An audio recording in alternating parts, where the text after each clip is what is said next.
Uma das civilizações mais antigas que se tem notícia, os sumérios foram responsáveis por lançarem as bases de diversas áreas de conhecimento da sociedade atual, da agricultura ao direito, tendo sido excelentes observadores dos astros. Por volta de 3500 a.C., por exemplo, os escritos e representações sumérias já organizavam o sistema solar de uma forma muito similar ao que conhecemos hoje.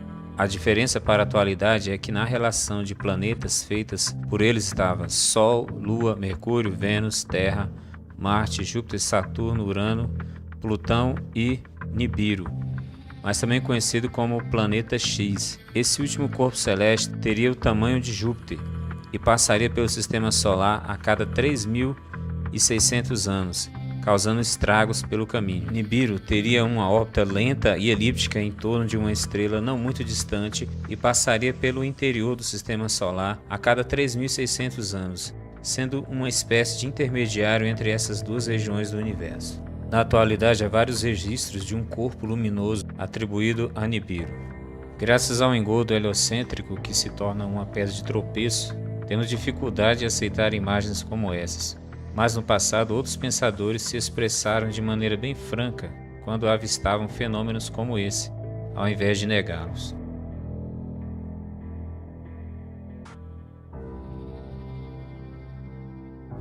Eu vi alguns corpos opacos girando em torno de algumas estrelas que os obscurecem quando eles se aproximam de nós. Alguns corpos de terra são luminosos, giram em torno de algumas estrelas que permanecem não visíveis para nós em um período de tempo. No Diário do Concílio da Sociedade Astronômica Real, em junho de 1850, foi afirmado: nós podemos bem duvidar se tal corpo, o qual chamamos de Lua, é o único satélite da Terra.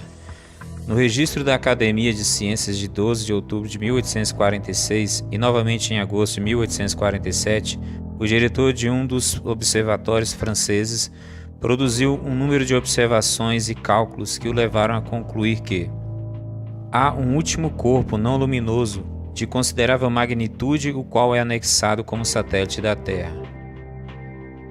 John Herschel afirma que luas invisíveis existem no firmamento.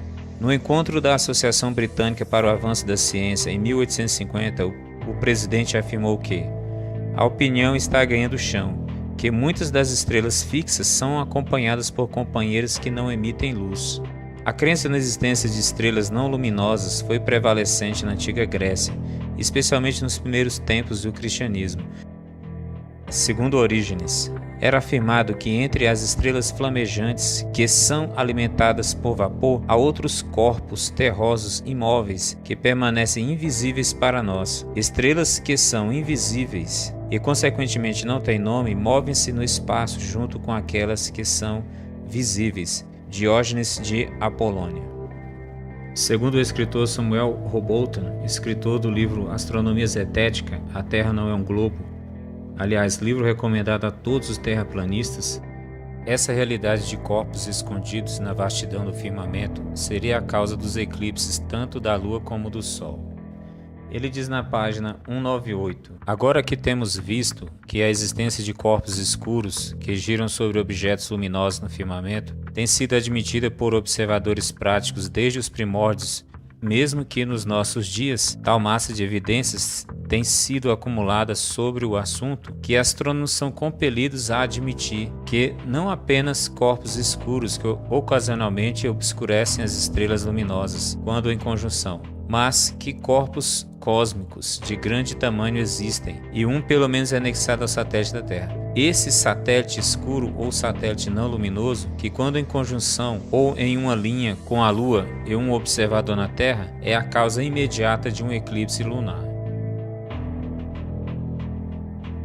Os fatos agora colocados em contraste tornam impossível concluir outra coisa além de que a Lua não brilha por reflexão, mas por uma luz peculiar dela mesma, que ela tem luz própria. Essa conclusão é confirmada pela seguinte consideração: a Lua é uma esfera, como dizem os filósofos newtonianos. Se assim fosse, sua superfície não permitiria reflexo, pois um refletor precisa ser côncavo ou plano. Então os raios de luz caem sobre ele em uma linha direta de raio, ou perpendicular à superfície. Consequentemente, não pode haver um ângulo de incidência, e, portanto, nada de reflexão. Se a superfície da Lua fosse uma massa de prata altamente polida, ela não refletiria mais do que um mero ponto. Coloque uma bola prateada de considerável tamanho e segure em frente a uma lâmpada ou um fogo de qualquer magnitude e será visto, ao invés de toda a superfície refletir luz, haverá apenas uma pequena porção iluminada. Mas durante a lua cheia, o disco inteiro brilha intensivamente, um efeito que numa superfície esférica é impossível. Se a superfície da Lua fosse opaca e terrosa, ao invés de polida como um espelho, ela seria vista simplesmente iluminada como uma parede morta, ou a face de uma rocha de arenito distante, ou um penhasco de giz, mas não poderia brilhar intensivamente de cada parte, radiando luz cintilante e brilhantemente iluminando os objetos ao seu redor, como a lua da luz faz tão lindamente quando está cheia em um firmamento claro. Estrelas fixas têm sido vistas através de uma parte considerável de sua substância, como comprovado pelas seguintes citações. No dia 15 de março de 1848, quando a lua estava no sétimo dia e meio cheia, eu nunca a tinha visto, seu disco escurecido tão maravilhosamente. Na primeira vista no telescópio, uma estrela de aproximadamente sétima grandeza de magnitude estava a alguns minutos de um grau distante da parte negra da Lua. Eu vi que sua ocultação pela Lua era inevitável. A estrela, ao invés de desaparecer no momento em que a borda da Lua chegou em contato, aparentemente deslizava na escuridão da face escura da Lua. Eu vi projeções aparentes muitas vezes.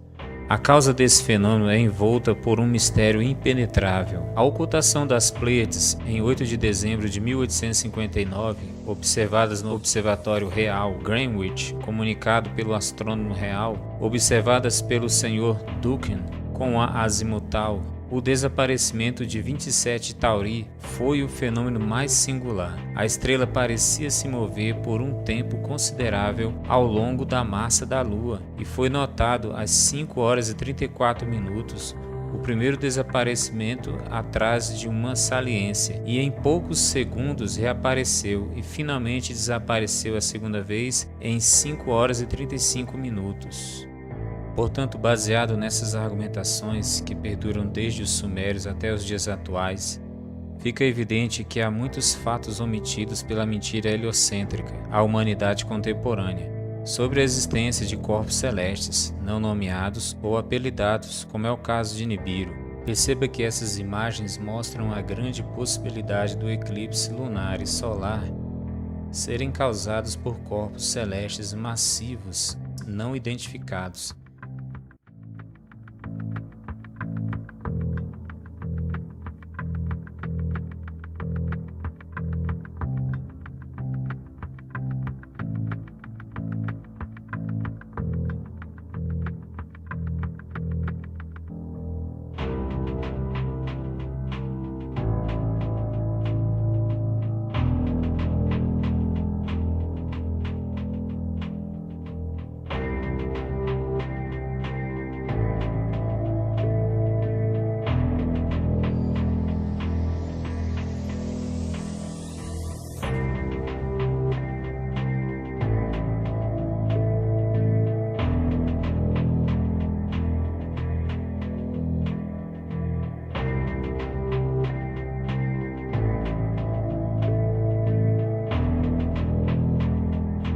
Você acha que estou delirando?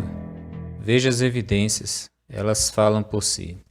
Em 20 de março de 2015, houve um eclipse total do Sol. E uma empresa de aviação levou 50 pessoas para observar esse fenômeno no Atlântico Norte.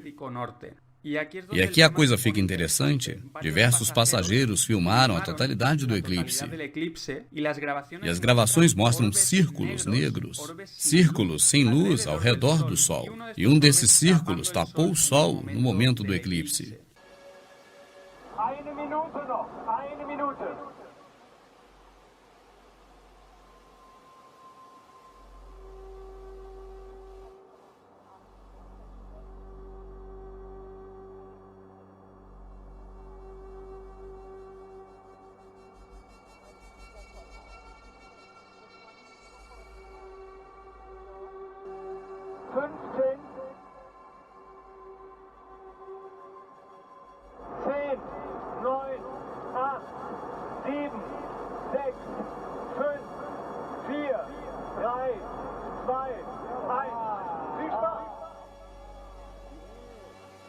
Círculos escuros.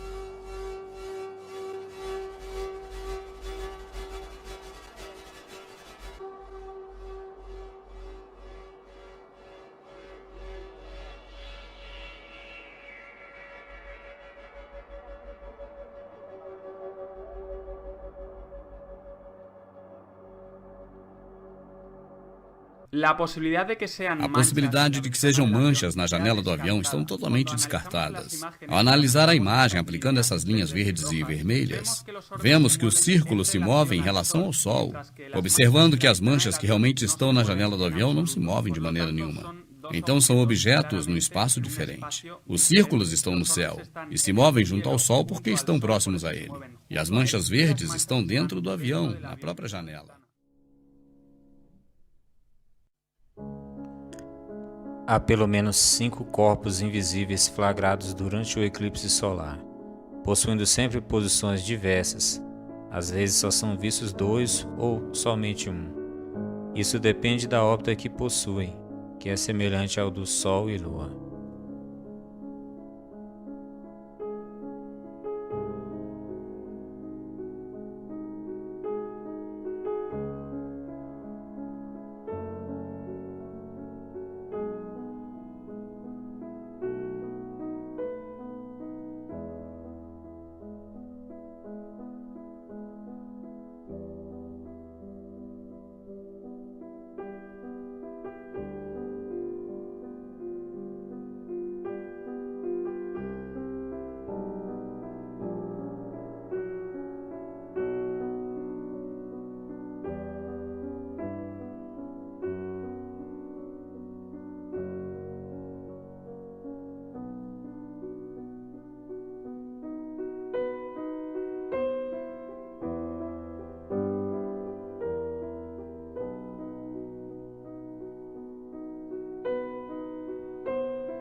Fica evidente ao ver essas imagens que existem corpos invisíveis na mesma órbita do Sol e Lua, com velocidades e altitudes distintas, não constantes, que são fundamentais para que o eclipse solar ocorra, pois uma lua translúcida não pode bloquear os raios solares. Samuel Rowbotham estava certo. Qualquer um que tenha conhecimento completo do ciclo de Saros, que foi elaborado por uma civilização que declarava que a Terra era plana, pode até prever certos eventos cataclísmicos, como os que temos vistos nesses últimos dias. E se algum indivíduo quisesse usar isso em seu favor, tudo o que deveria fazer era criar um modelo fictício e doutrinar o mundo inteiro, fazendo com que eles não percebessem essas verdades, exercendo assim domínio, causando pânico, dependência e prostração, recebendo a adoração. Esse é um dos grandes segredos construtores do universo que estão muito acima do 33º grau.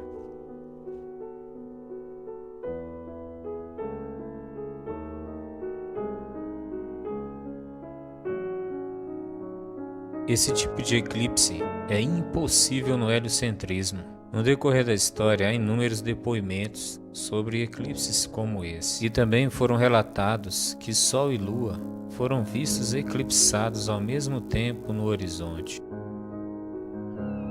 Imagem captada em 21 de agosto, no estado de Nebraska, Estados Unidos. You can actually see a star up there too.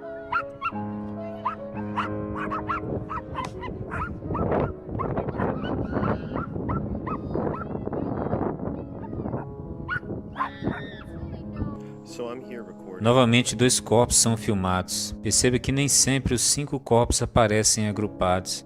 A diferença de velocidade orbital entre eles explica perfeitamente como na Terra plana, Sol e Lua foram vistos eclipsados ao mesmo tempo acima da linha do horizonte.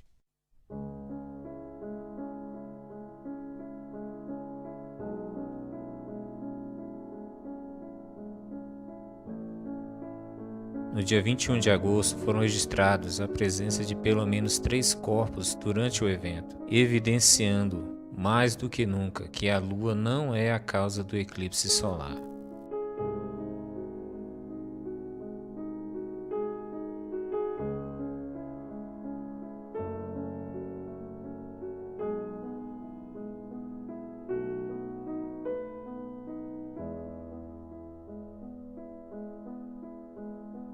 Sundog é um fenômeno óptico atmosférico que consiste em um ponto brilhante à esquerda ou à direita do Sol.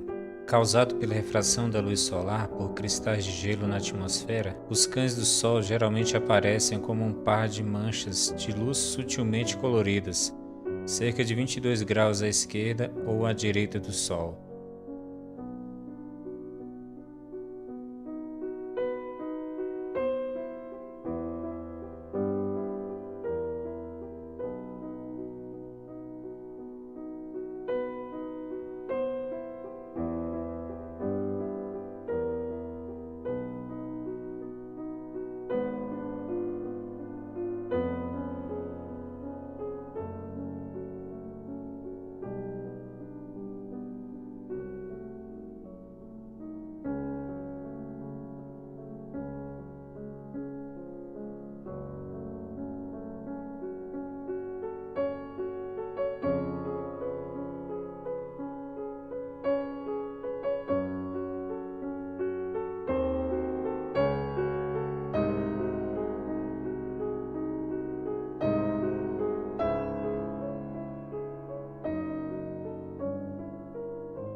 Não, Nibiru não é um Sundog. Pode ser perfeitamente um corpo que esporadicamente brilha por processos eletromagnéticos, com dimensões aproximadas ou iguais às do Sol e Lua, como registrado por essas imagens, fazendo todo sentido em uma Terra plana magnética, onde a posição desses corpos no domo, associados a fenômenos como eclipses e alinhamento de estrelas e planetas, podem influenciar abundantemente a quantidade de energia presente na água salgada abaixo da Terra, acima do domo e nos oceanos, provocando grandes terremotos, furacões, recuo do mar, erupções vulcânicas, tsunamis, explicando perfeitamente os temores dos povos como os sumérios, que relacionavam tais eventos ao avistamento dessas estrelas ou planetas, que sempre culminavam com grandes prejuízos à natureza e à vida do homem. Agosto e setembro de 2017 são meses onde a combinação de astros, eclipse solar e lunar, fazem dessa data uma data ímpar, pois depois do eclipse de 21 de agosto, temos visto um acentuado agrupamento de fenômenos da natureza em uma escala muito rara. E à medida que chegamos perto do alinhamento do dia 23, as coisas podem piorar um pouco ainda mais.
No dia 21 de agosto, o Sol e Lua estavam sobre o México. 29 dias depois, novamente estavam sobre o México.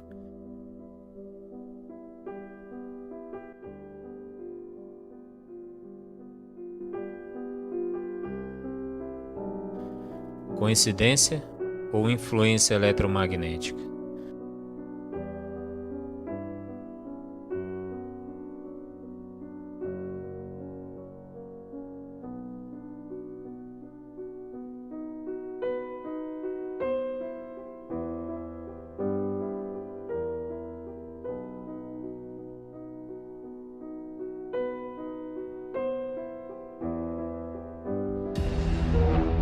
Olá pessoal, bom dia. 19 de nove de 2017, a cobertura aqui do furacão Maria, né? Que nessa noite aí atingiu aqui o Caribe, né? Os ventos aqui já ultrapassam os 250 km por hora, né? E com categoria 5 não se brinca não, hein pessoal? Aí a alerta Bahamas, né? Sugou o mar e arremessou na cidade, né? Deixou praticamente um deserto, apareceu até criatura aí diferente, o mar tá em fúria, né?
Mudanças climáticas violentas ocorrem em todo o globo, com mais frequência e potencial destrutivo do que nunca.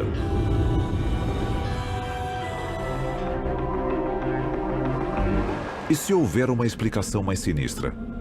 Algo criado pelo homem? A cerca de 290 quilômetros de Anchorage, encontra-se a remota cidade de Gakona, no Alasca. É lá que, de acordo com alguns, um dos projetos mais perigosos já concebidos pelo governo americano está em andamento. E o público ignora quase tudo a seu respeito. É o Programa de Investigação de Aurora Ativa de Alta Frequência, mais conhecido como HAARP. O governo diz que o HAARP é apenas uma instalação de pesquisa. Para alguns especialistas, o verdadeiro propósito da base ultra-secreta é ser usada como arma contra os inimigos do país. E talvez contra seu próprio povo. Os objetivos oficiais do HAARP são manter comunicação com submarinos no fundo do mar, procurar locais de interesse militar usando poderosas ondas de rádio, aprimorar transmissões de rádio aquecendo a ionosfera terrestre e interagindo com ela. Mas são os supostos objetivos não oficiais do HAARP que preocupam seus detratores. O governo continua negando que as instalações são usadas na tentativa de afetar o clima. Mas a patente número 4686605 diz algo bem diferente. Mas o fato de o HAARP poder afetar o clima não significa que o tenha feito. Os desastres naturais são realmente naturais? O HAARP é o responsável pelo aumento drástico de condições climáticas extremas? É possível que o efeito da humanidade sobre o clima seja mais do que acidental? Estaria um projeto secreto do governo controlando o clima? 28 de abril de 1997. Athens, na Geórgia. O ex-secretário de Defesa norte-americano William Cohen fez uma revelação arrepiante. Há pessoas engajadas em um tipo de ecoterrorismo no qual podem alterar o clima e ativar terremotos e vulcões à distância através de ondas eletromagnéticas. Isso é real e o motivo por que devemos redobrar nossos esforços. William Cohen, ex-secretário de Defesa dos Estados Unidos. E o mais assustador, o HAARP é apenas um de vários transmissores similares ao redor do mundo. Arecibo, em Porto Rico. Vassilsursk, na Rússia. Tromsø, na Noruega. Estas antenas têm a capacidade de aquecer a ionosfera com megafeixes de radiação, maior do que 26 campos de futebol, a um custo de 250 milhões de dólares, e incluindo um conjunto de 180 antenas. Estaria uma arma ultra-secreta do governo americano escondida em plena vista com o objetivo de controlar o clima mundial? O exército afirma não ter tais planos para o HAARP. Os documentos dizem o oposto. O futuro do combate pode não estar em bombas ou balas, mas em terremotos e tsunamis.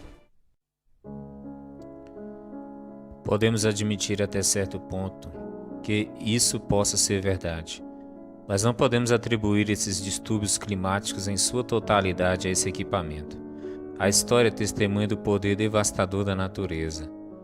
A evidência forte é que o HAARP é só para dar aos homens uma explicação alternativa sobre os fatos atuais e futuros, cesseando a opção dos homens de crerem em versões como a da Bíblia Sagrada, que atribui esses fatos a atos divinos, como sinais do juízo contra o mal e o fim do presente século, cegando ainda mais o gado dentro da Matrix.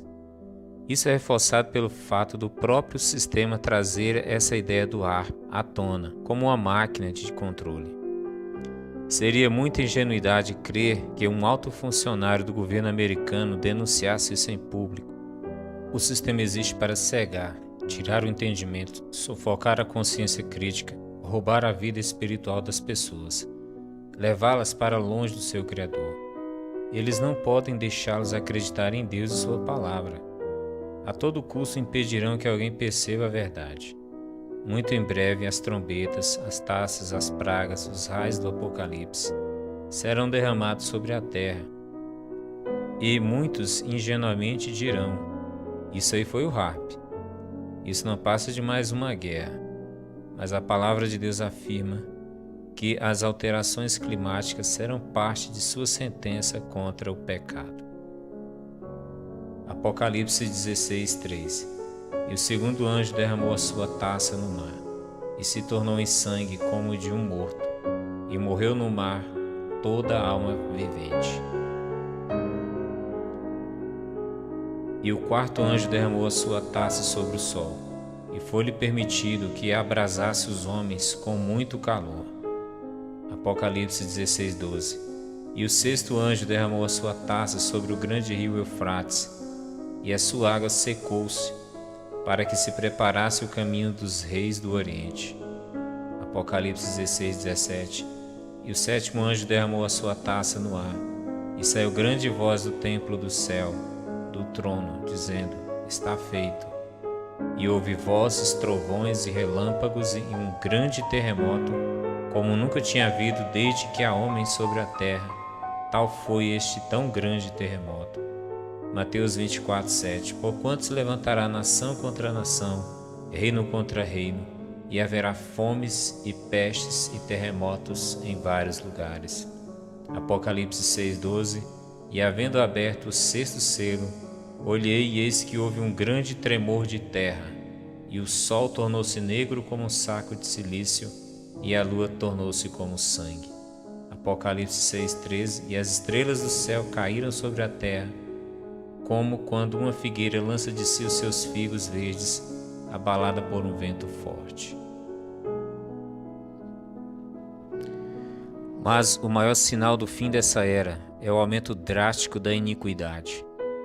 Isso está sendo pesado por um Deus que exerce misericórdia e também justiça. Alguém que esteja mergulhado no pecado, escute as palavras de Deus. Ora, se Deus não poupou os anjos que pecaram, mas os lançou no inferno, aprisionando em cadeias abismais tenebrosas, com o propósito de serem reservados para o juízo. 2 Pedro 2,4. De igual modo, ele não poupou o mundo antigo quando abateu o dilúvio sobre aquele povo ímpio. Entretanto, preservou a Noé, o proclamador da justiça, e mais 7 pessoas. 2 Pedro 2,5. Porque se Deus não poupou os próprios ramos naturais, ou seja, Israel, de maneira nenhuma poupará a ti. Romanos 11:21. Vejam que nem mesmo Jesus foi poupado. Romanos 8:32. Aquele que não poupou o seu próprio filho, mas antes o entregou por todos nós. Em João 3,36 diz: Mas aquele que não crê no Filho não verá a vida, mas a ira de Deus sobre ele permanece. The cup of God's wrath. It is though, with one hand, God is holding back His justice against this world, and with another hand, He is pleading for men to come. But one day, both hands will be dropped. You know that, don't you? Let me give you another example. Heaven is heaven because God is there. Well, that is true. But then the counter is not true. Hell is hell because God's not there. That's not what Scripture teaches. Hell is the wrath of Almighty God. It is His perfect justice revealed against men throughout an eternity. That the wrath of God will come in such a way that men will cry out, the great captains and leaders of this world will cry out that the rocks fall upon them to hide them from the wrath of the Lamb, of the Lamb, of the Lamb. The wrath of God. Well, I just don't believe that. Well, just what you believe doesn't really matter. What does Scripture teach? The sense of being cut off from His favorable presence, of dying without Him. Separation. And then, not just separation, but wrath. Justice had to be poured out. It had to be.